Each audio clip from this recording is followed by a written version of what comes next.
Agak naikin bang. Kiri mas. Kiri kanan, kiri dulu. Ngubang. Kiri dulu. TV nih, TV. Ya kanan abang dulu. Oke. Tengah. Tengah dulu. Tengah. Nggak dapat. Ntar aja. Kurang. Nah, ini malam Jumatan. Malam bagus. Malam bagus ini kami kuasa hukum dari AJV sebenarnya.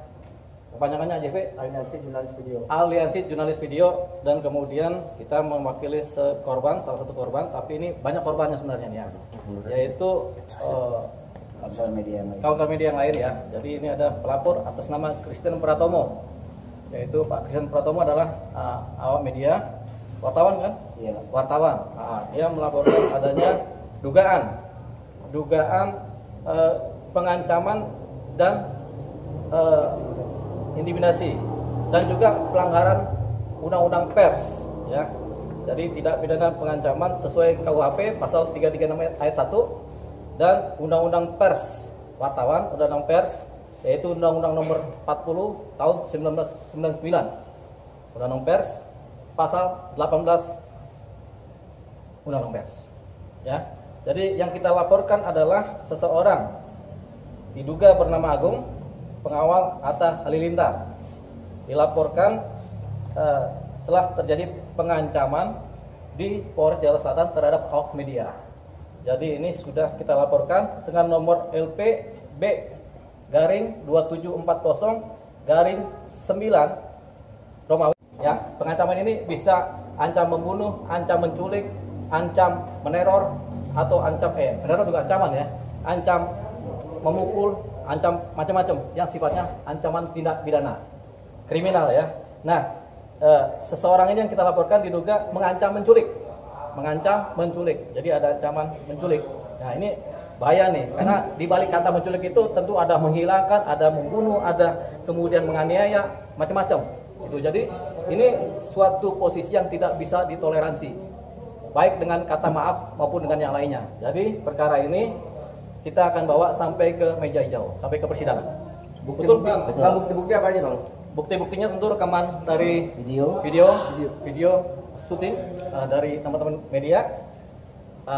Itu saja buktinya. Gitu. Bang, ada melakukan komunikasi dengan Atta sendiri atau dari AJV akan melakukan komunikasi dengan Atta? Oh, enggak ada. Jadi kita tidak bermaksud untuk berkomunikasi dengan siapapun juga, tapi kita membuat laporan ini tujuannya ada, yaitu supaya pers di Indonesia ini, wartawan di Indonesia ini tidak mengalami intimidasi lagi atau ancaman-ancaman. Karena banyak, selain di sini, di daerah-daerah banyak, di wilayah non-Jakarta ya banyak. Nah, ini kita akan menjadikan contoh bahwasanya ini adalah bentuk ancaman terhadap pers. Ya. Jadi laporannya diterima ya, Bang ya? Laporan sudah diterima. Ya. Terkait permintaan maafnya itu? Jadi begini, KUHP itu tidak mengenal kata maaf. Jadi hukum pidana itu sebenarnya tidak mengenal kata maaf, tapi ada dasar pemaaf, tapi tidak mengenal kata maaf. Jadi kalau sudah terjadi peristiwa tindak pidana, orang minta maaf percuma kalau sudah kita kemudian laporkan polisi. Jadi tidak ada kata maaf di dalam KUHP, tapi dasar pemaaf adanya di KUHP ya. Nah, posisi ini kemudian yang akan kita pakai. Tapi karena ini nggak cuma KUHP, ini adalah juga undang-undang pers yang dilanggar. Jadi kita mau coba melihat sejauh mana efektivitas daripada undang-undang pers berlaku. Makanya kita akan ikuti perkara ini terus sampai ke persidangan sejauh mana efektivitas undang-undang pers melindungi wartawan. Tadi pasalnya sudah ancaman. Ancaman tentunya kalau undang-undang pers tentunya 2 tahun. Ada yang 2 tahun, ada yang 3 tahun. Kalau undang-undang KUHP ancamannya 2 tahun 8 bulan. Ya. Berarti ada 2 pasal. 2 pasal. Jadi pasal umum dan pasal khusus ya. Pasal umum adalah KUHP, pasal khususnya adalah undang-undang pers.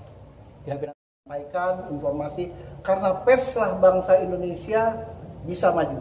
Tanpa pers semuanya akan tidur. Hanya itu aja yang saya sampaikan. Selamat malam. Ada lagi? Sudah cukup. Video permintaan maaf, itu Bang seperti apa Bang? Jadi begini, peristiwa pidana orang membunuh, habis membunuh minta maaf boleh nggak? Boleh-boleh aja minta maaf, tapi kan hukum jalan terus, hukum pidana jalan terus. Apalagi ini ada dua undang-undang kan, KUHP sama PERS. Jadi siapapun boleh minta maaf. Habis dia nipu, minta maaf juga boleh. Tapi apakah kemudian langsung selesai? Tidak, karena ada undang-undang, ada hukum yang mengatur. Jadi kita menjalankan hukumnya. Bahwasanya panglima tertinggi di Indonesia ini adalah hukum. Ya. Ada lagi? Oke. Ini yang namanya ancam mengancam itu ada dua. Ada yang spontanitas, ada yang udah dipikirin mengancam, gitu. Tapi dua-duanya adalah tindak pidana. Nah, ancam mengancam itu kan lebih banyak spontanitas. Naik emosinya, pukul lo, nanti gue culik lo. Itu kan ancaman, gitu. Jadi ancaman itu selalu didasari oleh pikiran. Baik pikiran jangka panjang maupun jangka pendek, begitu. Jadi ini sudah masuk unsur pidananya. Karena mengancam tadi disampaikan secara verbal, tentunya ada pikiran yang mengolah kata-kata ini. Jadi nggak ada yang kata nggak sengaja atau kilaf, nggak ada.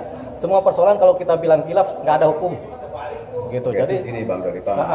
Seandainya, seumpamanya, isi minta damai, Bang Rajab, bagaimana ini? Kita sebut bahwasanya ini nanti akan menjadi contoh kasus terhadap undang-undang pers, bagaimana undang-undang pers melindungi warganya, yaitu para insan pers. Salah satunya adalah yang nanya. Bang, ini kan terkait yang bersangkutan masih statusnya atau pekerjaannya pun masih tanda tanya ya, apakah dia warga sipil atau mungkin dari. Ya nanti kita lihat, kan kita nggak tahu siapa. Kalau dia militer, ya berarti nanti kita limpahkan ke militer. Kalau dia sipil, ya memang di sini tempatnya. Gitu kan kita nggak tahu. Siapapun dia, nggak boleh kemudian mengancam orang lain.